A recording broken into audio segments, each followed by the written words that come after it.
पुण्यात्माओं, ठीक है, परमात्मा ने आपका पिछला संस्कार है, आपके अच्छे पुण्य हैं, आपको धन दिया है, माया दी है, ठीक है, अपना को मकान ठीक सा बना लीजिए,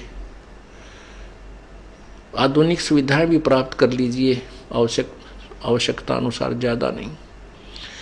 और एक गरीब व्यक्ति है जिसने केवल एक ही मकान मुश्किल से कमरा बना पाया है, एक रसोई मुश्किल से बनी हुई है,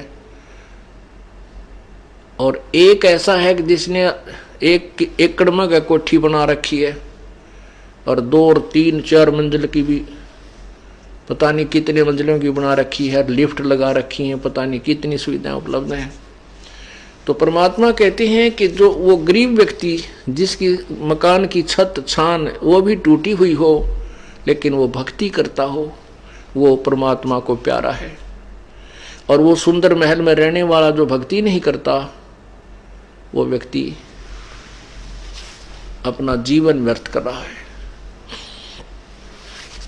राम रटत दारिद्र भलो, टूटी घर की छान, वो सुंदर महल किस काम के, जहां भक्ति नहीं भगवान। उन घरों में ना जाने कब के बिजली गिर जाएगी। एक अखबारों में भी पढ़ी थी कि एक व्यक्ति के पास बहुत माया थी, ऐसी कोठी बना रखी थी उसने, ऐसे उसमें जीना चढ़ा रखा था इन पेड़ काड़ा कि उसमें लोडी ट्रक उसकी छत पर पहुंच जाता था। और फिर क्या हुआ, जब उसके अंत समय आया, किस दुर्गति से हुआ, उसी की पुत्री ने, जैसा कि समाचार पत्रों में सुना, उसी की पुत्री ने किसी आपसी संपत्ति की विवाद में वो पिता भी और सौतेली माँ भी और भाई भी, उसके बच्चे भी सारे काट डाले। उस व्यक्ति की कैसी दुर्गति हुई, जहाँ भगवान की भक्ति नहीं, ऐसे कहर टूट जाते हैं। और यदि वो प्रभु की शरण में होता, सद्बुद्धि देता भगवान, उसको भी सद्बुद्धि देता, अपनी बेटी को भी हिस्सा देता, ले बेटी तेरा भी तो भी मेरी तो संतान है, तो ऐसी व्यवस्था करा देता और मोक्ष देता। और भी बहुत से ऐसे प्रमाण हैं। बड़े बड़े जो सेठ थे, वो अपने ही हेलीकॉप्टर के अंदर क्रैश हो जाने से और वहां हार्ड खिंड गए। परमात्मा इन सब बातों को याद दिलाते हैं। ये नहीं कि हम ना मरेंगे या आप नहीं मरोगे, मरना सभी ने है, लेकिन जो भक्ति करके नहीं करता वो खाली जाता है सच्चे दरबार में, फिर उसका काला मुंह किया जाता है और 83 लाख योनियों में ठोक दिया जाता है। फिर परमात्मा हमें याद दिलाते हैं, राम रटत कन्या भली, साकट भलो न पूत, जैसे छेरी के गल में गलथना, जिसमें दूध न मूते। परमात्मा, जैसे हमारे समाज में एक विशेष पहले से कुछ ऐसी धारणा बनी हुई है कि हम पुत्र को महत्व ज्यादा देते हैं और बेटियों को कम देते थे। अब तो बहुत परिवर्तन हो चुका है। वर्तमान में तो ऐसा विशेष नहीं रहा है। फिर भी जो भोले भाले हैं वो एकादा वैसे किसी उलझन में उलझा हुआ नहीं, पहले बहुत ज्यादा था ऐसा। तो उस समय परमात्मा कह रहे हैं कि भाई राम रटत कन्या भली, बेटी बहुत अच्छी हमें, वो बेटी अच्छी है जो भक्ति करती है, और वो साकट पुत्र, वो पुत्र भी जो साकट हो, वो हमें कति आवश्यकता नहीं। साकट एक तो नास्तिक होता है, नास्तिक वो होता है स्वयं भक्ति नहीं करता पर और किसी को बाधा नहीं करता। साकट वो होता है स्वयं भी भक्ति नहीं करे और कोई जैसे उससे संबंधित और उसके अंतर्गत उसके प्रेशर में जितने व्यक्ति हों उन्हें भक्ति ना करने दे, स्वयं भी नहीं करे और उनको भी किसी न किसी कारण से परेशान रखे ताकि वो भक्ति ना कर सके। उसको साकट कहते हैं, साकट संत लैंग्वेज में। तो क्या बताते हैं कि राम रटत कन्या भली और साकट भला ना पूत, जैसे बकरी के गल में गलथना, बकरी के गल में एक थन जैसी खालड़ा लटका करता है गले में, सतन थन जैसा ही होता है, लेकिन वो किसी यूज में नहीं आता, ना उसमें दूध होता, ना वो पेशाब के काम आता। कहने का भाव ये है कि परमात्मा कहते हैं वो बेटा तो उस बकरी के गल में जैसे वो गलथना लटके, व्यर्थ का वजन, बेमतलब का बोझ, तो वो बेटा जो भक्तिहीन प्राणी है, वो बेटा उस पिता के गले में एक व्यर्थ का बोझ है। और वो बेटी अच्छी है जो भगवान के चरणों में लगी हुई है। अब जो बेटी भगवान के चरणों में लगी है और परमात्मा की भक्ति कर रही है, उसका विवाह होगा, उसका जीवन सफर होगा, प्रारंभ होगा। परमात्मा अपनी बेटी के लिए आगे से आगे उसके दुखों का निवारण करेगा और माता पिता चैन से अपनी भक्ति कर लेंगे। तो कहते हैं वो माता पिता के लिए बोझ नहीं बनेगी वो बेटी जो भक्ति करती है, और जो साकट बेटा भक्ति नहीं करता वो तो एक सिर दर्द है, वो वजन है जैसे बकरी के गल में गलथना जिसमें दूध न मूत, अर्थात यूजलेस। परमात्मा कहते हैं बेटा जाया खुशी हुई बहुत बजाए थाल, ये तो आना जाना लगा हुआ है जो कीड़ी का नाल।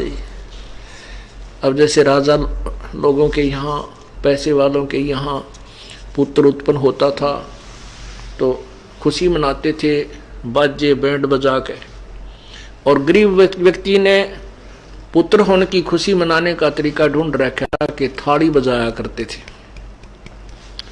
ये थाल पीटा करते। तो जहां भी कहीं आसपास थाली की बजने की आवाज आती तो आसपास गोहंड के व्यक्ति समझ जाया करते कि उनके घर में बच्चा होने वाला था, तो उनको लड़का उत्पन्न हुआ है।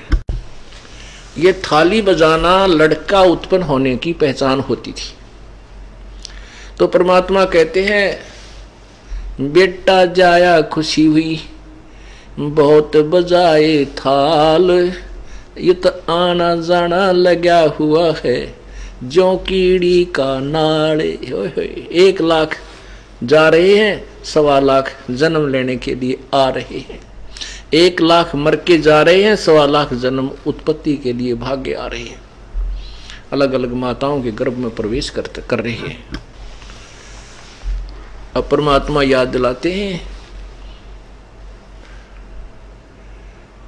झूठे सुख को सुख कहे मान रहा मन मोदे, ये सकल चबीना काल का कुछ मुख में कुछ गोदे।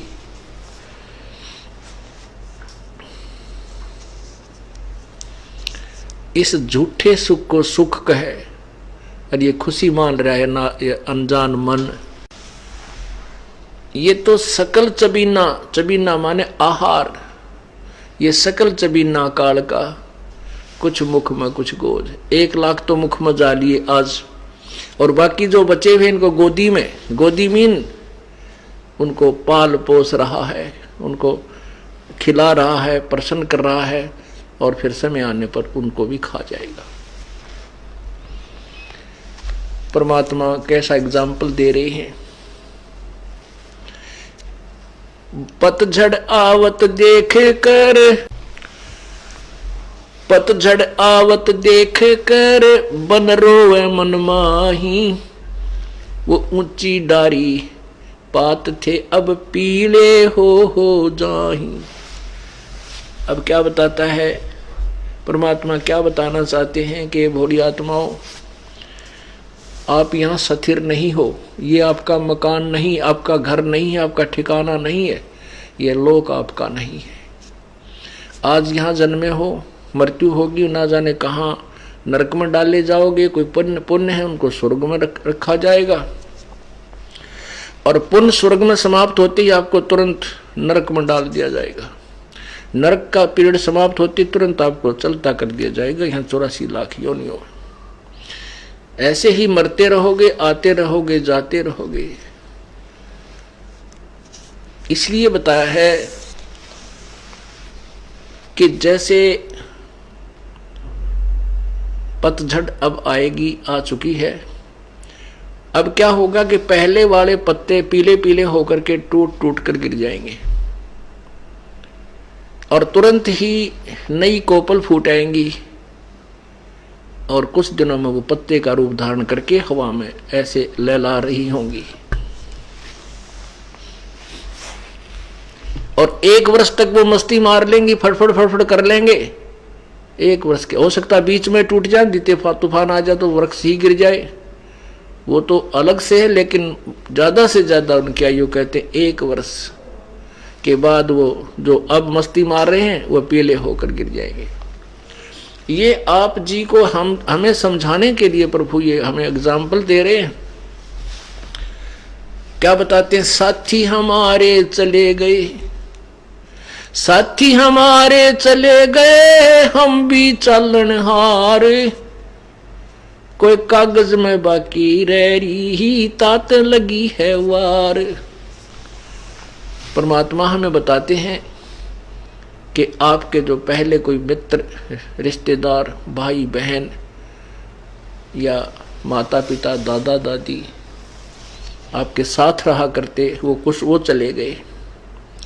अब आप भी चलने वाले हो। परमात्मा कह रहे हैं कोई कागज में बाकी रह रही, वो समय ना आया है जिस दिन वो बटन स्विच ऑफ करेगा तेरे जीवन का काल। वो कागज में बाकी रह रही है, कोई समय शेष रह रहा तेरा। जिस दिन वो आएगा तो भी सारे काम को, चाहे आप बस में हो, विदेश गए हो, किसी भी कारण से आपको वहीं का वहीं, आपका एक श्वास भी एक्स्ट्रा आपको नहीं मिल पाएगा।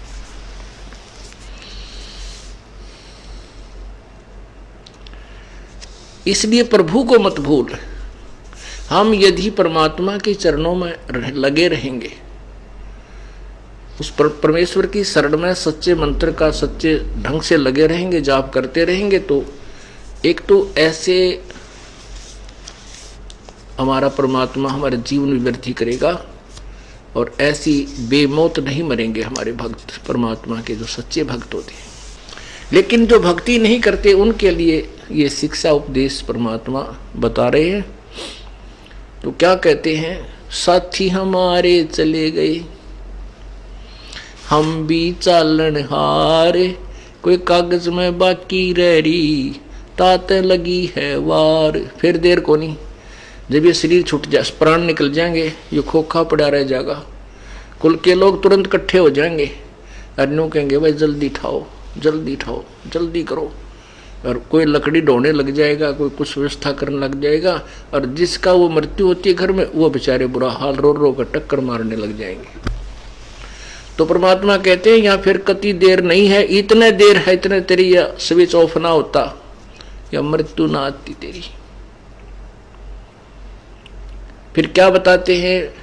आगे गए ना बावड़े, जो पहले चले गए वो तो तूने देखे नहीं, आगे तेरे पास नहीं आएंगे, नहीं आए। और रहते भी सब जाही, बिन साहिब की बंदगी की ठोर ठिकाना नहीं। पहले चले गए वो तो वापस नहीं आए, आपको वो जो के तुम उसी स्वरूप में नहीं मिले। वो वैसे तो आते रहेंगे 84 लाख योनियों में। पहले गए ना बावड़े, रहते भी सब जाही, बिन साहेब की बंदगी की ठोर ठिकाना नहीं।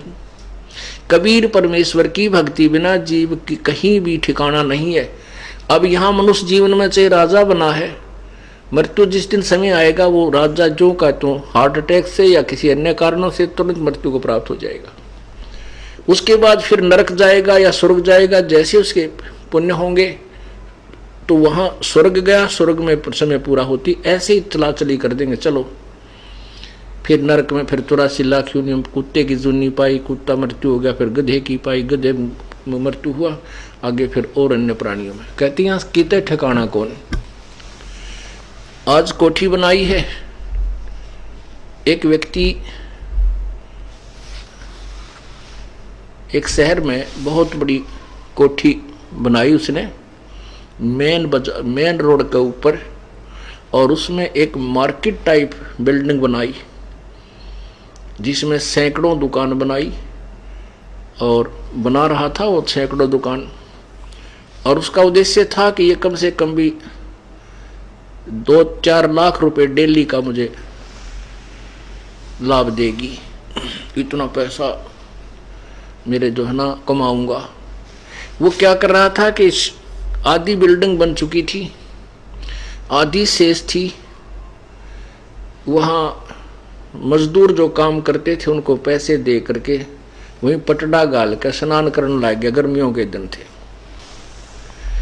स्नान करके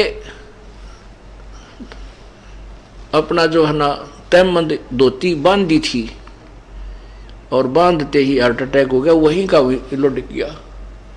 वो मजदूर वहीं पर अपने कुछ नोट नाट गिनती कर रहे थे, वहीं बैठे थे, कुछ चले गए थे। 1 सेकंड में मृत्यु होगी और वो उसकी प्लान नो की नो रहेगी। तो परमात्मा हमें याद दिलाते हैं,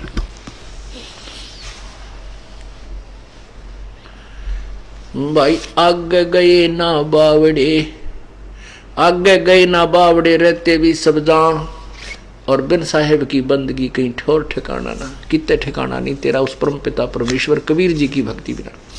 उस कबीर परमेश्वर की भक्ति करने से हमें क्या लाभ होगा कि हम सतलोक चले जाएंगे।